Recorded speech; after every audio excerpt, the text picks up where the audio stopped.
Vamos começar a nossa sexta aula, que é uma continuação direta da aula 5, onde nós vamos tratar de produtos escalares entre dois vetores. Essa aplicação ela tem muita relação com o que nós fizemos anteriormente, que foi determinar algumas forças no espaço.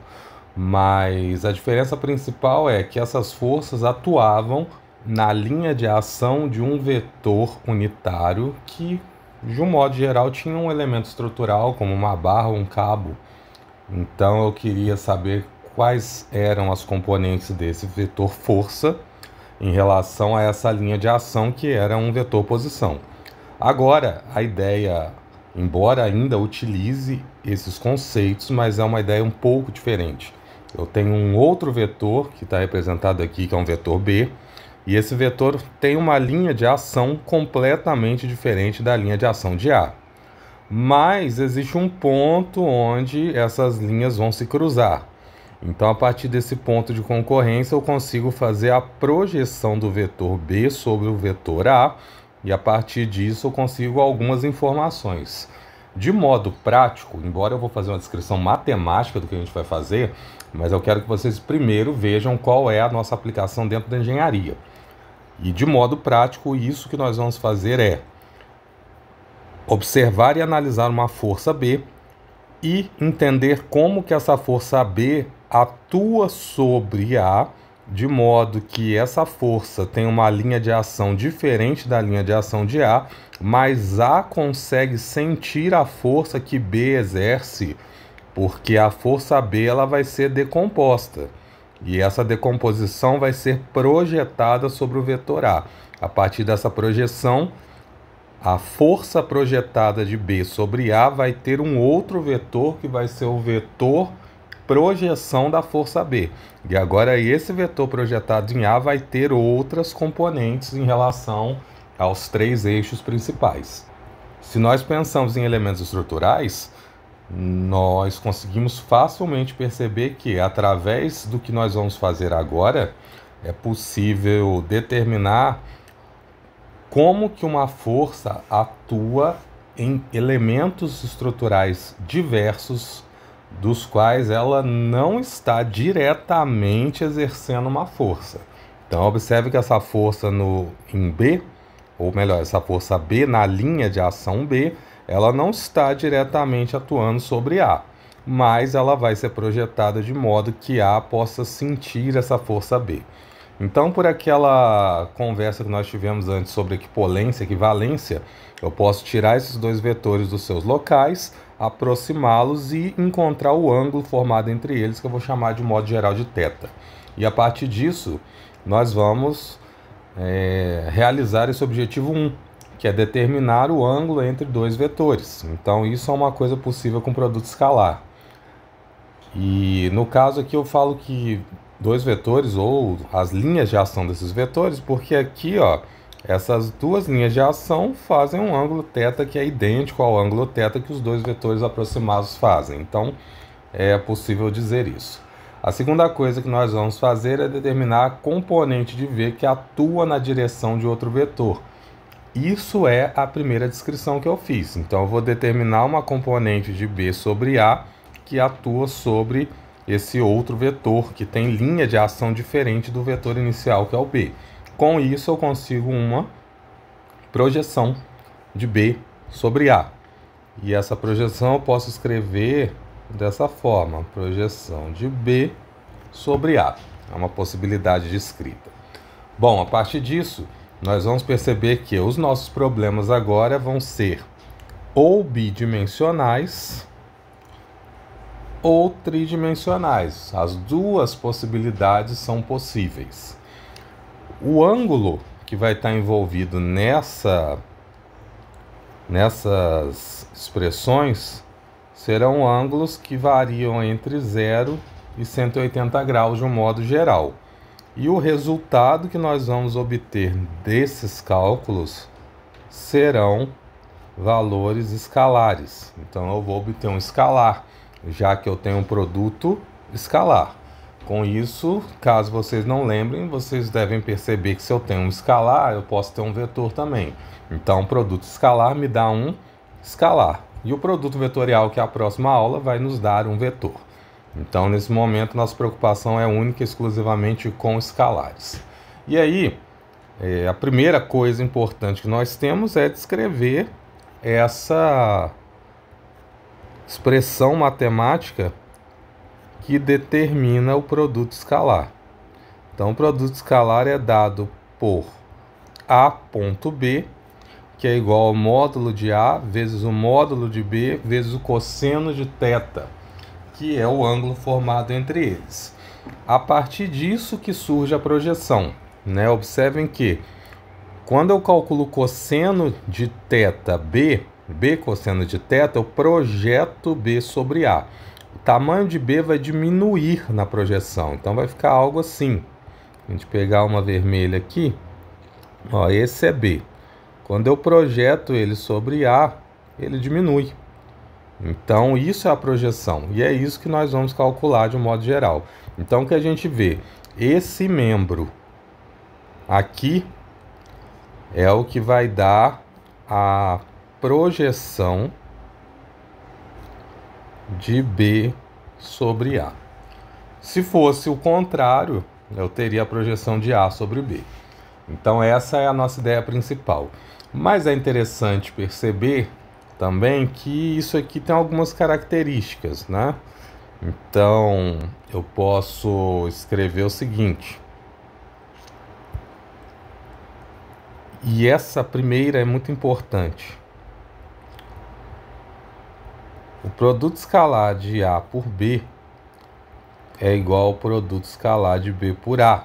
Então, isso aqui é comutativo. Eu posso trocar a ordem sem alterar o valor. Isso é muito importante, porque o produto vetorial não é assim. Então, isso vai gerar uma diferença muito grande. A segunda coisa que nós podemos escrever é o seguinte. Se eu tenho um escalar S que multiplica A escalar B, eu posso associar esse escalar S com A, depois multiplicar escalar B, da mesma forma que eu posso deixar ele com B e fazer o escalar A, ou melhor, fazer o produto escalar A por SB, onde S é um número. Uma outra coisa que nós podemos fazer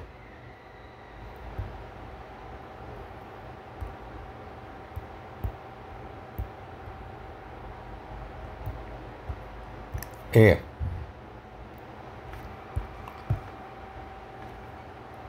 somar A com B e depois multiplicar de forma escalar por C. Então, com isso, eu tenho aqui uma distributiva, né? Onde eu vou ter A escalar C mais B escalar C. Então, com isso, eu tenho aqui as principais características de um produto escalar.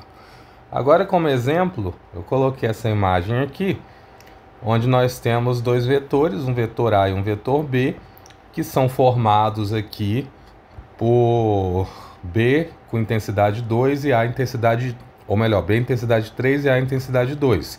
Eu posso juntar esses dois vetores, como está nessa imagem aqui do lado. Mas observem que o vetor A está aqui, ele faz 75. Então, isso aqui é 75 graus. O vetor B, que está aqui, ou melhor, o vetor A, né? Ele faz 15 graus. Então, aqui nós temos A e B. E aí, por que eu estou falando isso? Porque tem um ângulo aqui, né? Que é o ângulo θ. Esse ângulo θ, ele vai ser dado pela diferença, né, dos ângulos que eram formados ali. Então, observem que aqui eu tenho 0. Aqui eu tenho o 15. E aqui eu tenho 75. Observe que se eu virar a régua para descer até o 15, o que eu vou ter aqui? 75 menos 15. Então, o ângulo formado θ aqui é o 75 menos 15. Então, por isso que esse ângulo θ é igual a 60 graus. E a partir disso, nós podemos fazer uma aplicação direta dessa fórmula, porque eu tenho o módulo de A, o módulo de B e o θ. Então, a multiplicação aqui de A por B vai ser a módulo de A, que é 2, módulo de B, que é 3, vezes cosseno de θ, que é 60. Então, o cosseno de θ, ele vai ser, cosseno de 60, né, vai ser meio, e com isso nós vamos obter, então, 2 vezes 3 vezes meio, então A por B vai ser igual a 3 metros quadrados. Lembrando que nós temos associado aqui metro vezes cosseno, que é adimensional. Então, nosso resultado é em metros quadrados. Importante vocês observarem isso, tá? Uma outra coisa que nós precisamos fazer agora é analisar as coordenadas, tá? Nós tivemos agora em intensidades e agora vamos ver isso em coordenadas cartesianas. Então eu tenho aqui o meu vetor A, onde A é dado por AXI mais AYJ mais AZK. E B é dado por BXI mais BYJ mais BZK. Quando eu faço o produto escalar de A por B, eu posso tirar o módulo de A, então AX quadrado mais AY quadrado mais AZ quadrado, tira a raiz e multiplicar pelo módulo de B. Mas nós vamos fazer direto pelas coordenadas agora, porque o lado esquerdo da equação mostra isso, ó, A vezes B. Então é isso que nós vamos fazer. Então eu tenho o vetor A vezes o vetor B. Então eu tenho aqui A escalar B. Isso vai gerar uma distributiva. Então, agora a gente vai ter uma sequência bastante algébrica. Eu tenho o seguinte. Eu tenho AXI vezes BXI. Depois AXI vezes BYJ.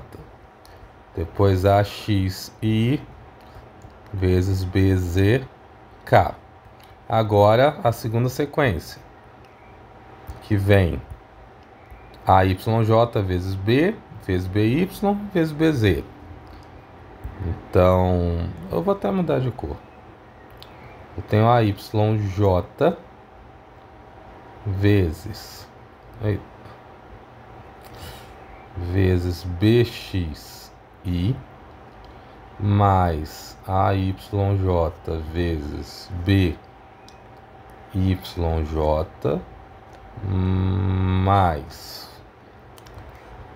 AYJ vezes BZK. E por último, eu vou ter o AZK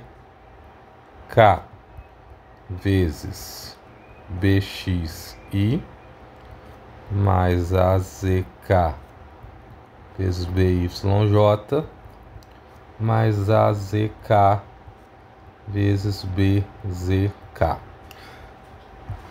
Observem que eu tenho então AX vezes BX, depois AX vezes BY, AX vezes ZK. Mas tem duas coisas importantes que estão sendo multiplicadas aqui também, que são os unitários. Os unitários são vetores, então eles possuem aqui um produto escalar. E aqui eu vou abrir um parênteses para escrever sobre isso. Então, observem que o módulo do vetor unitário é 1. Então, isso aqui é o módulo de I, que é o módulo de J, que é o módulo de K. E isso é igual a 1. Então, quando eu tenho A vezes B, onde A é I e B é J, eu vou ter o módulo de I vezes o módulo de J vezes o cosseno entre eles, que é 90. Só que o cosseno de 90 é zero. Agora observem algo muito semelhante.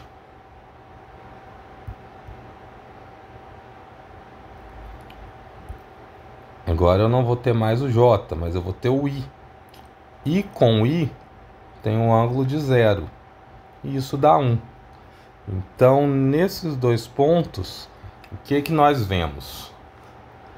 Toda vez que eu tenho vetores unitários iguais, esse valor é 1. Porque o módulo de I é 1, o módulo de I é 1 e o cosseno de zero é 1. Então, eu tenho o resultado 1. Como o cosseno de 90 é zero, todos os vetores são ortogonais. Eles são, na sua multiplicação escalar, vou ter um resultado nulo. E observem que todos os vetores diferentes são ortogonais. IJ é ortogonal, JK é ortogonal, e KI e KJ também são ortogonais. A partir disso, eu tenho que todos os produtos escalares de vetores diferentes será nulo. Então, com isso, eu tenho que I por J é igual a J por I, que é zero. E com K é igual a K com I, que também é zero.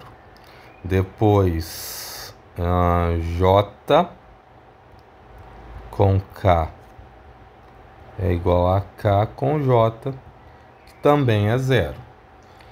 E, por consequência, I com I, J com J e o escalar de K com K é 1. Quando a gente observa isso com mais clareza, a gente pode voltar aqui na primeira e ver o seguinte: isso é zero, isso é zero, isso aqui é zero, isso aqui é zero, zero e zero. Então sobraram 3 pontos aqui. Então sobrou AX, BX, AY, BY, AZ, BZ. Lembrando que o II é 1, JJ é 1, KK é 1.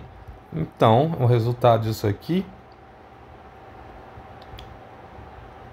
vai ser o seguinte: AX, BX mais AY, BY mais AZ, BZ. Observem que o que aconteceu? Eu perdi os vetores unitários. Então agora eu tenho um número. Então esse produto entre dois vetores se transformou em um número escalar, que é o que dá o nome a essa operação, produto escalar. Então a partir disso também a gente pode calcular o ângulo.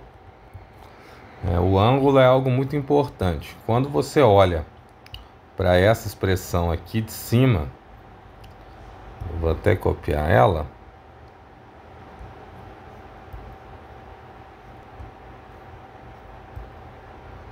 Observem que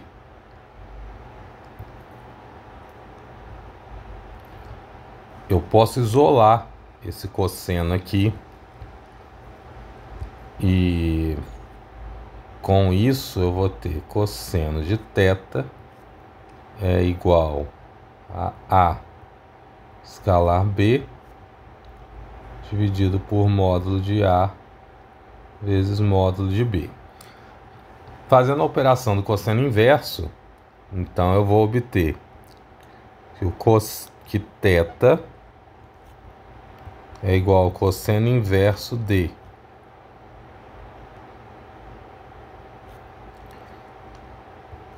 A escalar B por módulo de A vezes módulo de B. E isso daqui também é igual a uma coisa semelhante, que basicamente é o que nós fizemos aqui, ó.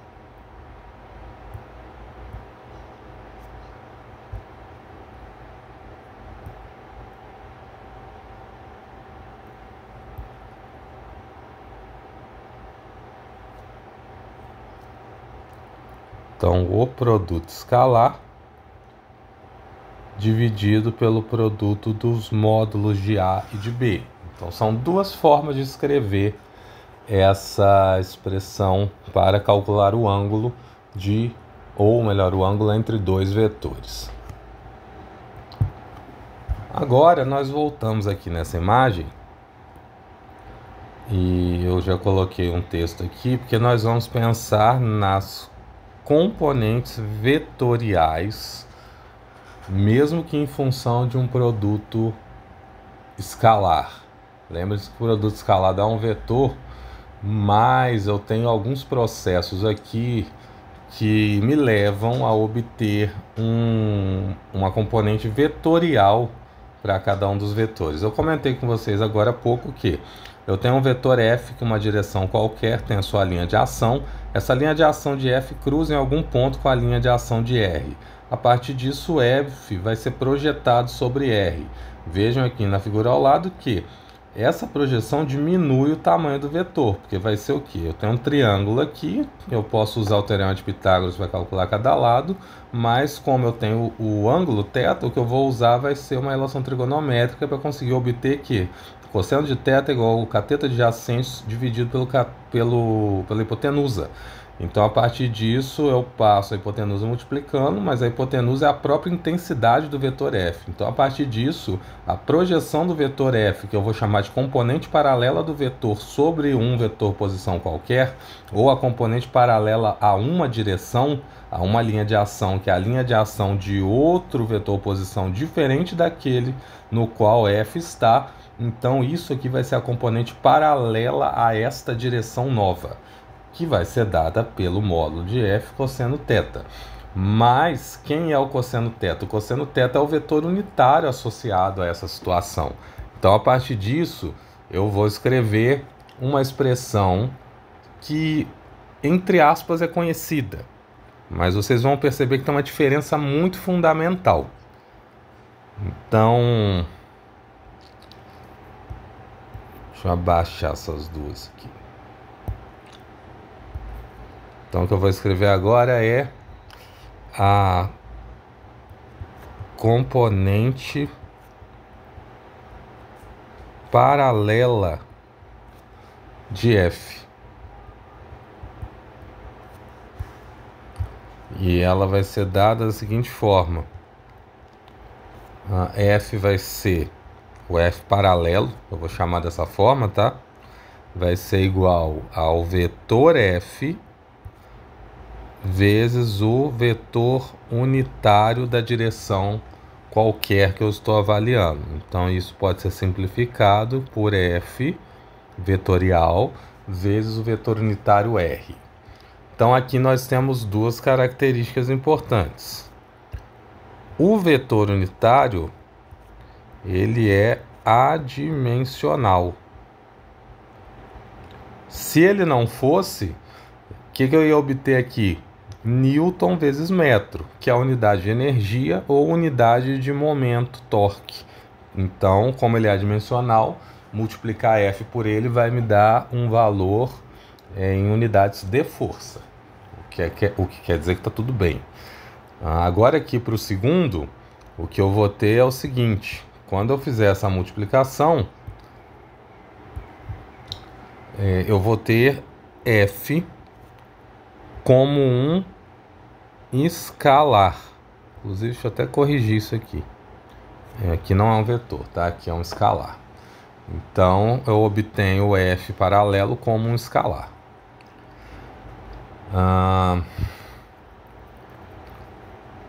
Com isso, nós podemos voltar um pouquinho e agora escrever esse produto vetorial na forma que nós vamos utilizar. Então, nós vamos fazer isso aqui, ó.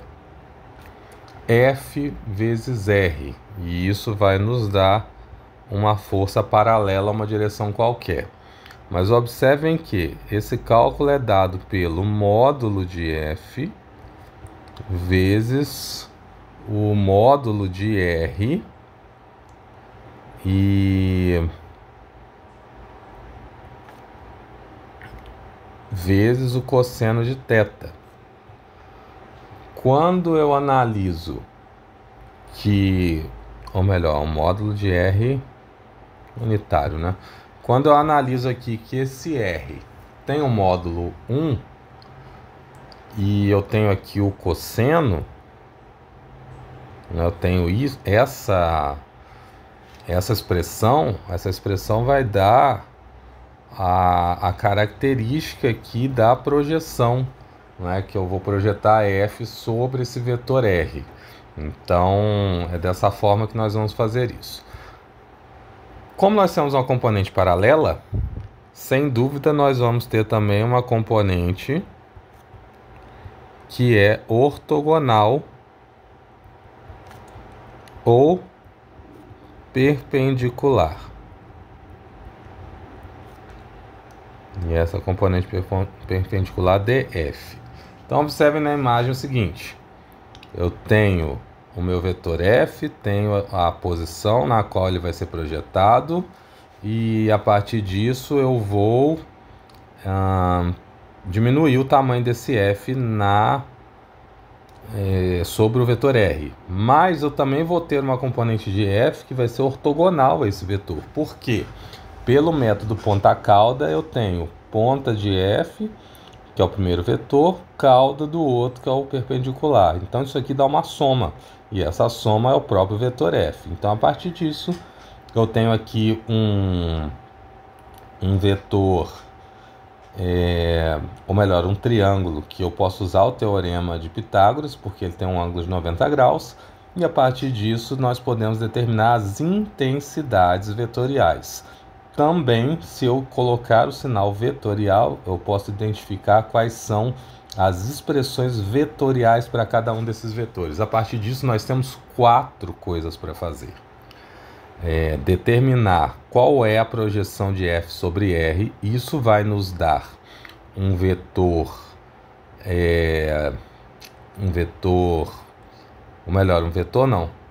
isso vai me dar uma intensidade, né? Quando eu calculo o produto escalar de FR, então eu vou ter a intensidade da força paralela. Depois disso, eu posso utilizar o vetor unitário da posição e, através disso, determinar também qual é a expressão vetorial dessa força. A partir da expressão da força, seja ela vetorial ou a intensidade, eu vou obter o meu vetor perpendicular. E aí, para obter o vetor perpendicular, observem o seguinte. Como isso é um triângulo retângulo, eu posso usar o teorema de Pitágoras para escrever o seguinte.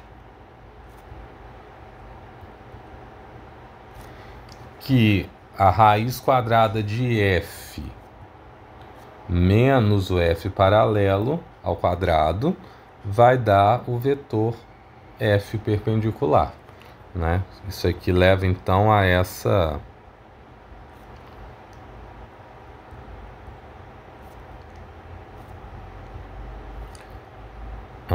expressão aqui, que é bastante simples, né? Então, com isso, nós vamos conseguir calcular uma direção, o vetor em uma direção, né? O vetor com a componente paralela e o vetor com a componente perpendicular. Então, observe o seguinte, a direção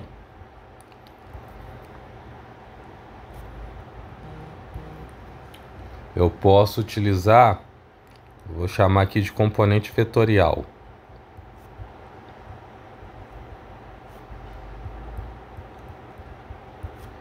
Então, para isso, eu posso fazer o seguinte. A força F é igual à força paralela mais a força perpendicular. Com isso, eu consigo escrever uma expressão para a força perpendicular, que vai ser o vetor F menos o vetor paralelo. Observem que a expressão é idêntica, entre aspas, à que eu fiz em cima. A diferença é que agora eu estou falando de vetores e não de escalares. Agora, voltando para falar de escalares de novo, eu vou obter 4 expressões. E eu vou fazer aqui as 4. Acho que eu vou até descer essas duas figuras para fazer elas maiores aqui. Então, nós vamos obter 4 expressões. Aqui eu tenho a componente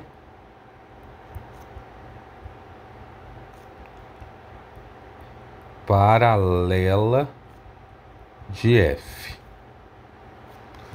E isso vai me dar um valor escalar. Aqui nós vamos ter também uma componente de f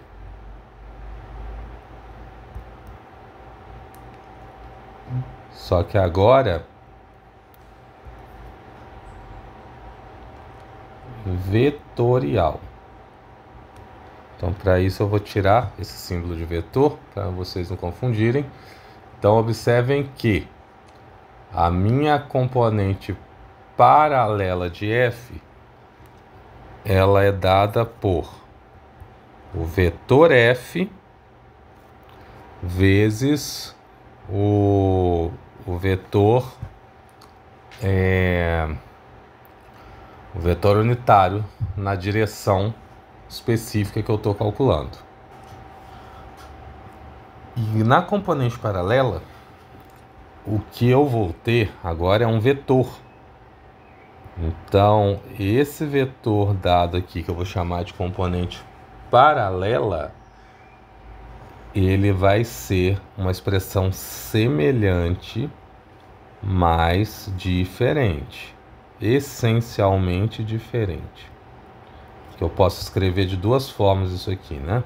Então, uma expressando explicitamente o meu vetor unitário e a outra deixando ele na forma de vetor unitário. Então, observem o seguinte, as expressões parecem que são idênticas, mas não são. Aqui eu tenho um produto escalar.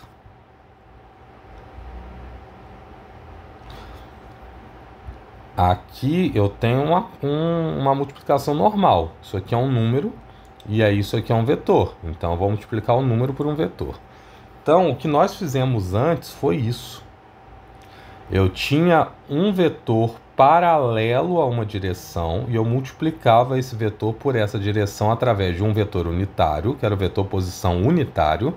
E como ele é unitário, ele é adimensional. Então, quando eu multiplico a intensidade da força por esse vetor, a força já estava nessa direção. O vetor está na mesma direção da força. Então, eu simplesmente estou decompondo essa força em suas componentes vetoriais. Por isso que eu tenho aqui, ó, paralelo, paralelo. Aqui não, tá? Aqui é diferente. Então, quando eu olho para essa expressão,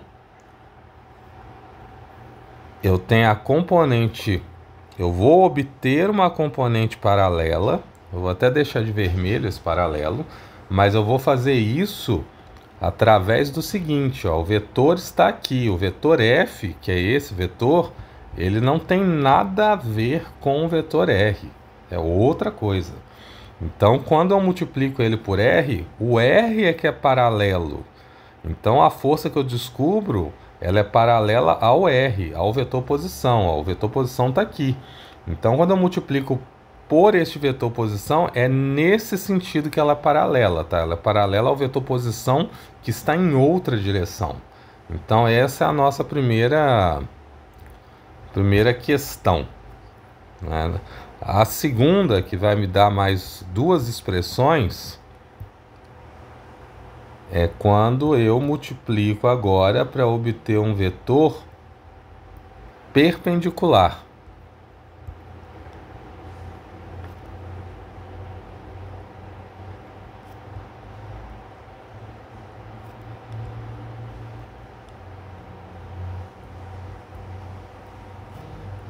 Então, da mesma forma, eu vou obter um paralelo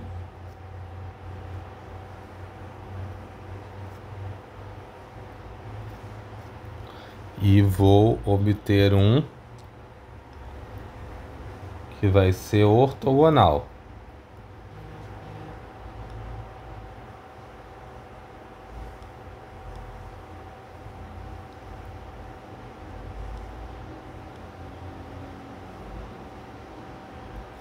Então, duas expressões novamente. Agora, a expressão é um pouquinho diferente, porque para obter o vetor perpendicular em forma vetorial, eu quero isso aqui. E aí vai ser essa última expressão que a gente definiu. Então, vai ser o vetor menos a sua componente paralela, no caso aqui, de forma vetorial. E para definir o vetor ortogonal de forma modular, aí eu vou ter o teorema de Pitágoras.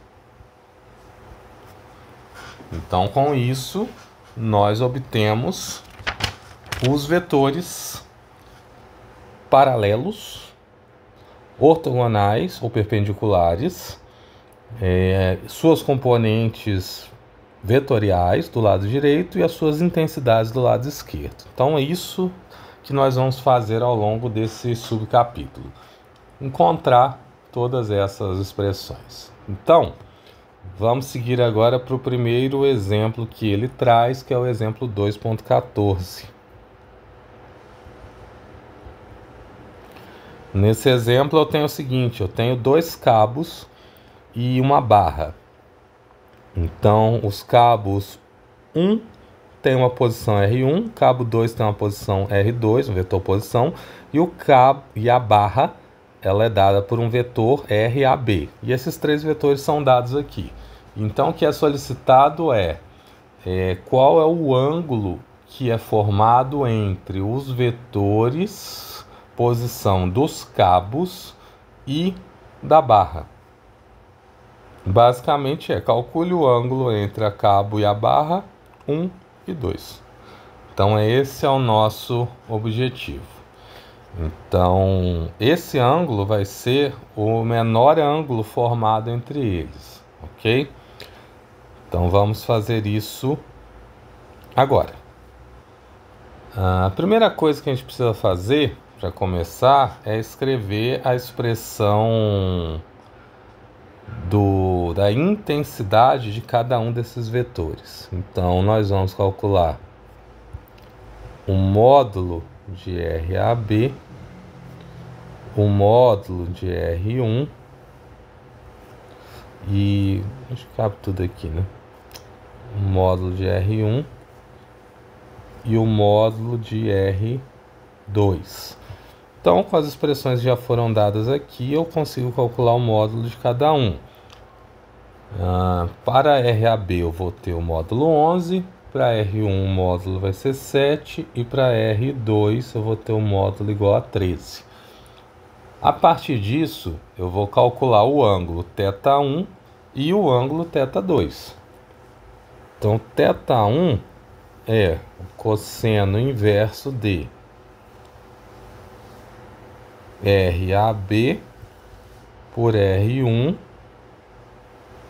dividido pelo módulo de RAB vezes o módulo de R1. Então isso aqui nós já sabemos, todas essas informações.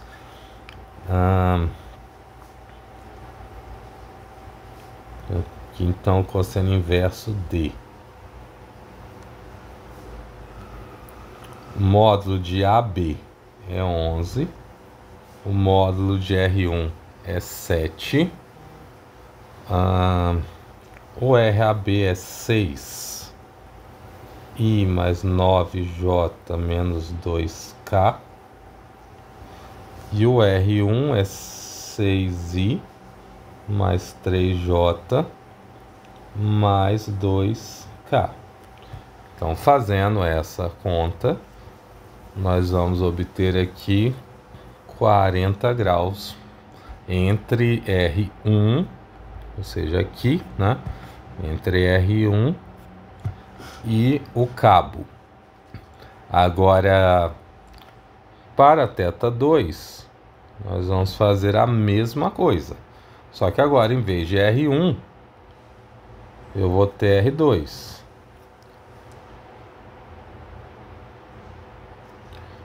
Então, o módulo de R1 continua sendo 11 e o módulo de R2 é 13.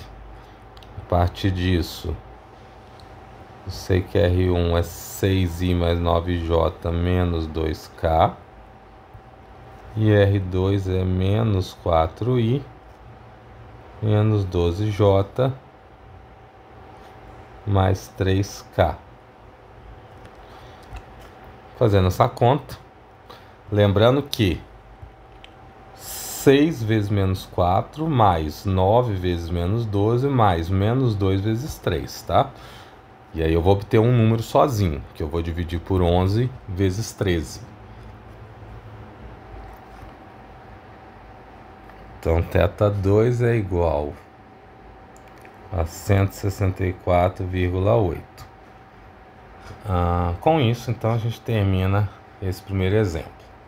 O segundo que ele dá, talvez seja um pouco mais complexo visualmente, é o exemplo 2,13.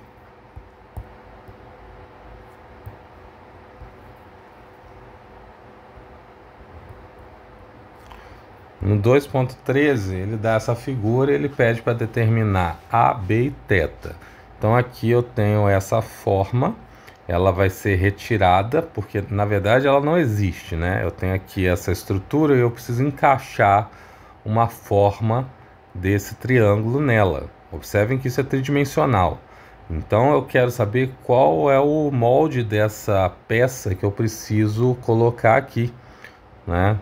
Qual é a medida de B, de A e o ângulo θ. Lembrando que esse ângulo aqui é plano, mas na figura, observem que ele não é a soma de 70 mais 50, tá? Cuidado. Isso aqui é uma peça que está no plano, isso aqui é uma figura no espaço. Então eu tenho aqui 3 eixos. Quando você desenha os 3 eixos, deixa eu até ver se encaixa aqui.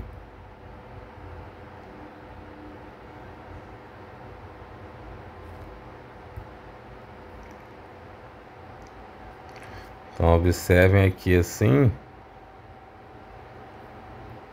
que desenhando esses eixos, fica mais visível que essa figura é tridimensional.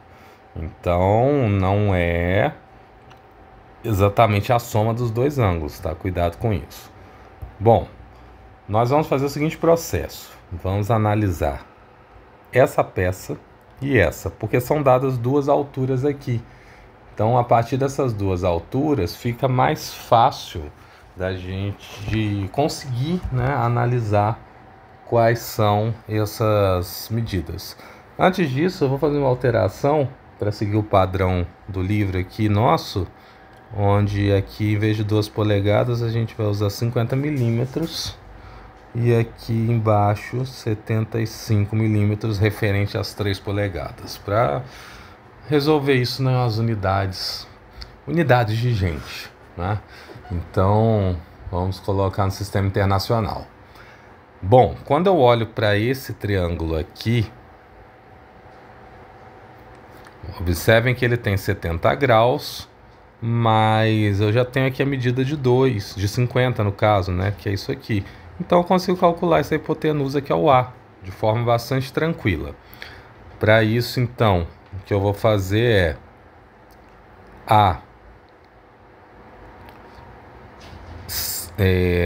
ou melhor, seno de θ, então vamos usar essa relação aqui, ó, seno de θ é igual ao cateto oposto, que é 50, dividido pela hipotenusa, que é A. Então, dessa forma, eu tenho que A é igual a 50 dividido pelo seno de 70. Com isso, eu vou obter aqui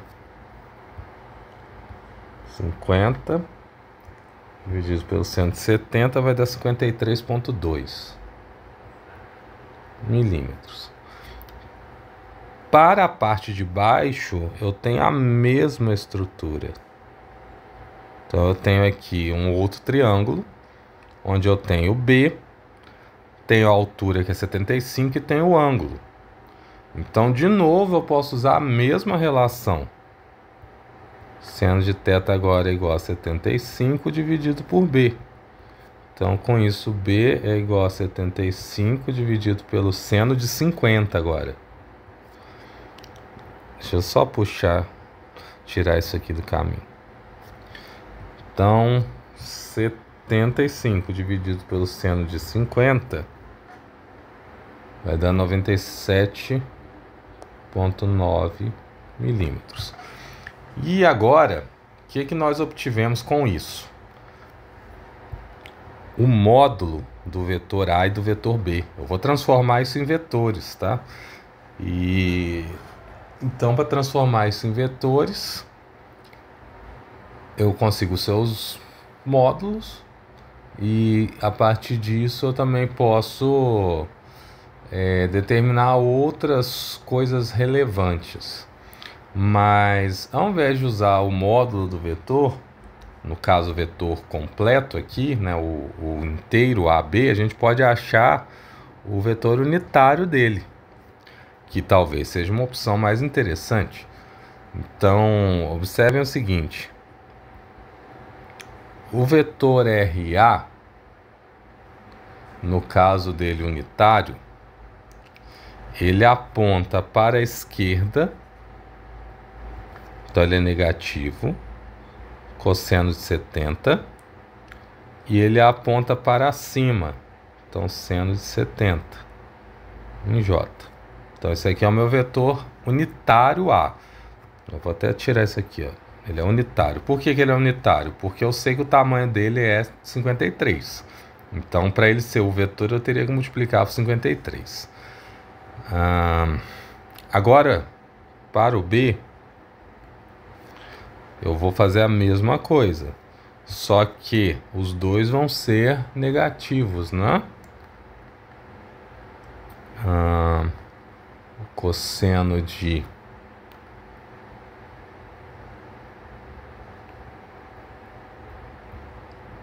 50 em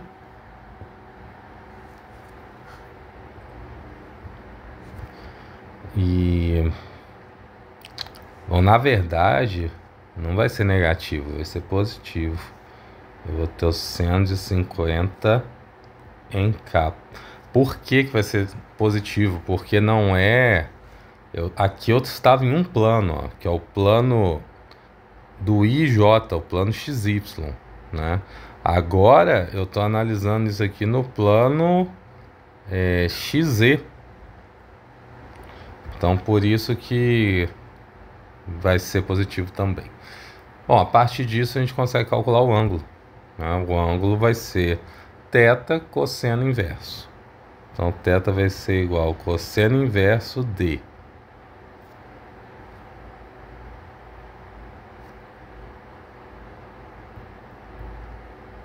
menos cosseno de 70i mais 170j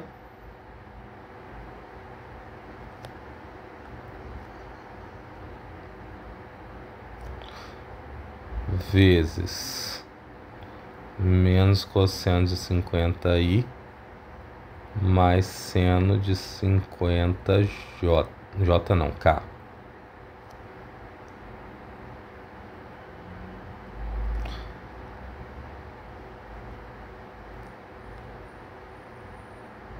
E embaixo eu vou dividir pelos unitários, né? E unitário é 1 e 1. Porque como eu usei unitários, então o módulo unitário é 1. Fazendo essa conta, então, cosseno de 70 vezes cosseno de 50 mais seno de 70 vezes seno de 50, porque depois eu vou dividir por 1, então isso aqui vai dar 0,220. E o cosseno inverso disso vai ser 77,3 graus. Então, nós temos aí o ângulo θ, a medida A e a medida B. Com isso, terminamos este também. Então, vamos fazer mais esse aqui, que é o exemplo agora 2.16.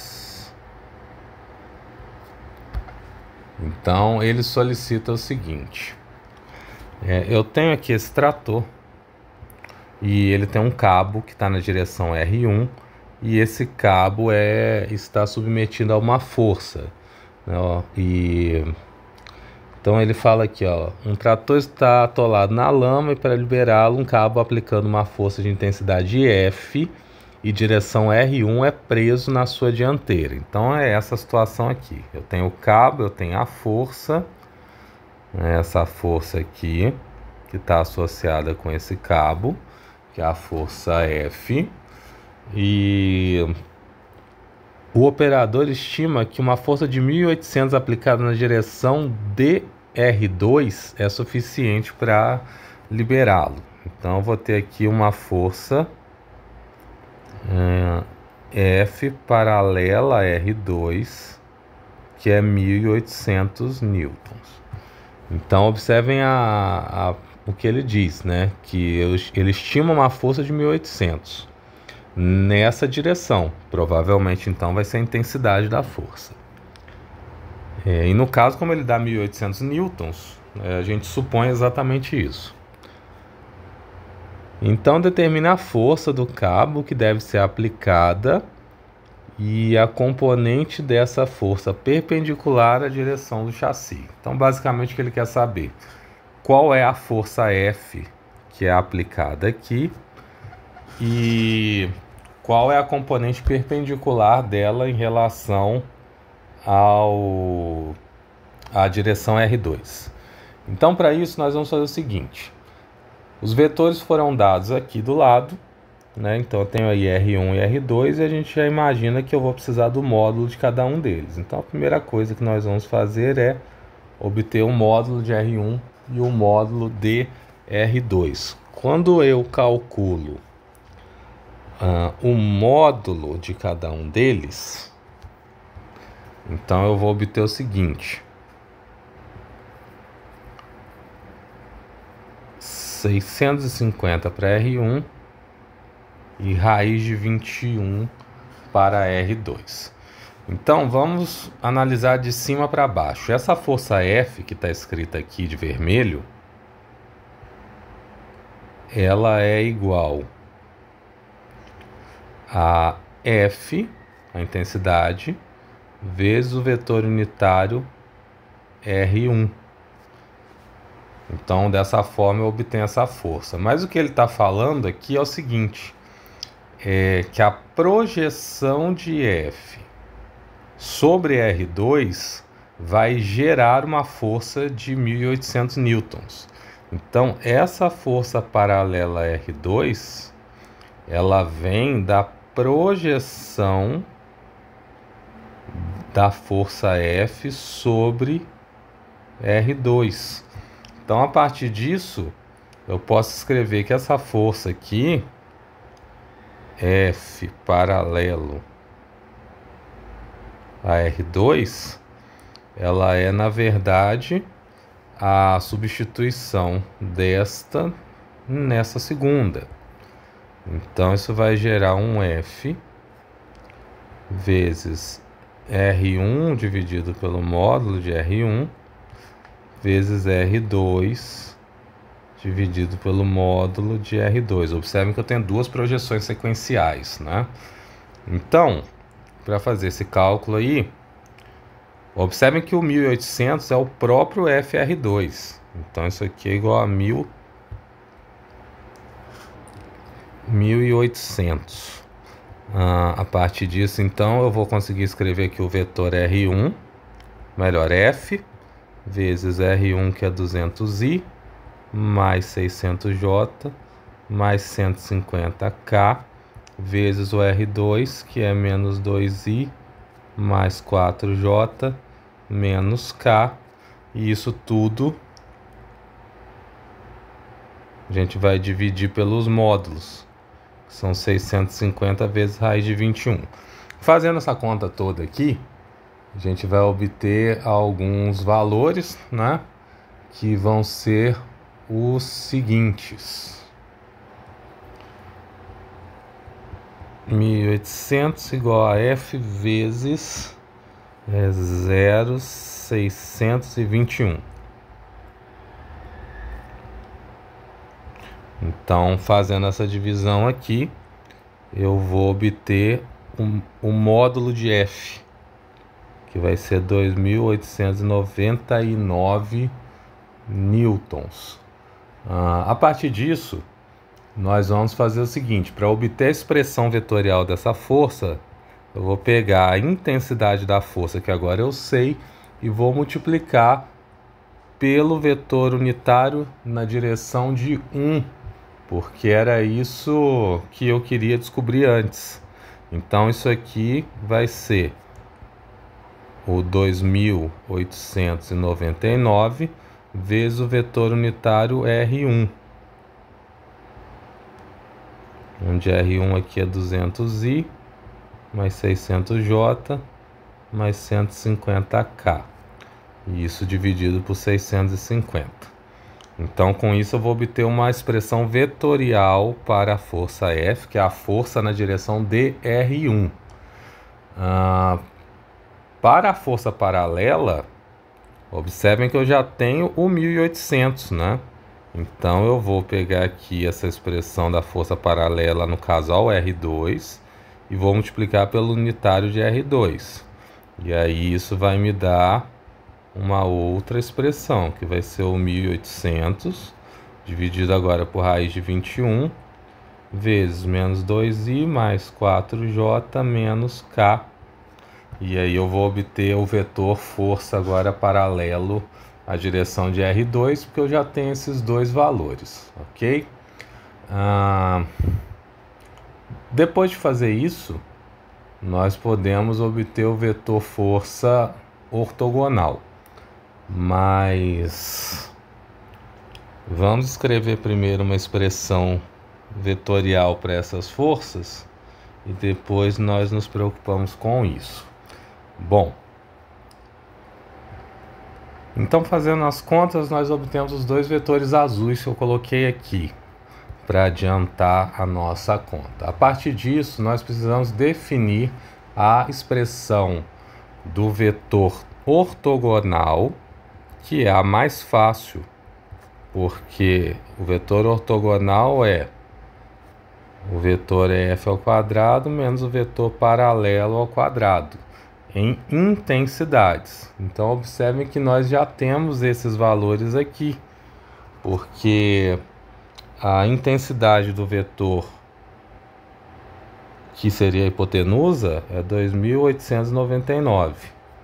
A intensidade do paralelo, ele era 1.800. Então, a partir disso, a gente faz essa conta e o vetor ortogonal vai ser 2.272 newtons. Aí, por fim, nos resta fazer essa última conta aqui, que seria para obter o vetor ortogonal, que vai ser dada por o vetor que é a hipotenusa menos o vetor que é paralelo. Então, fazendo essa conta, eu já vou colocar o resultado.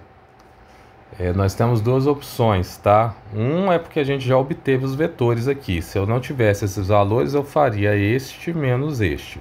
Como nós já temos os dois, eu já vou colocar o resultado direto. Então, isso vai dar 370, ou melhor, 300 não. Isso vai dar 1.000. Então isso aqui vai dar um valor um pouco diferente. Eu fiz uma correção aqui porque eu estava usando o valor da imagem, mas esse valor é correspondente aos valores em libra-força, né? Na verdade eu não tinha visto isso. E no caso eu estou usando o valor de força do livro, que está em quilonewton. Então eu ia obter uma coisa diferente. Então eu fiz essas modificações aqui nos vetores, nesses vetores, tá? Então eu modifiquei esses números aqui agora. Então a partir disso, agora sim a gente consegue obter quais são os valores para a soma, né? No caso aqui a subtração do vetor f menos o vetor F paralelo. Que eu também vou precisar então alterar esses números aqui, né, dessa multiplicação em azul. Bom, feitas as correções, então agora nós fazemos o seguinte. O F menos o F paralelo. Então isso aqui vai dar 1677 em I, porque eu tenho aqui mais com menos, né? Depois 1105 em J e 1062 em K. Tudo isso dado em newtons. Então com isso a gente termina esse exemplo aqui. E eu vou parar esse vídeo e vou continuar na sequência resolvendo este último, se eu não me engano, o último exemplo resolvido. E a gente segue para os exercícios.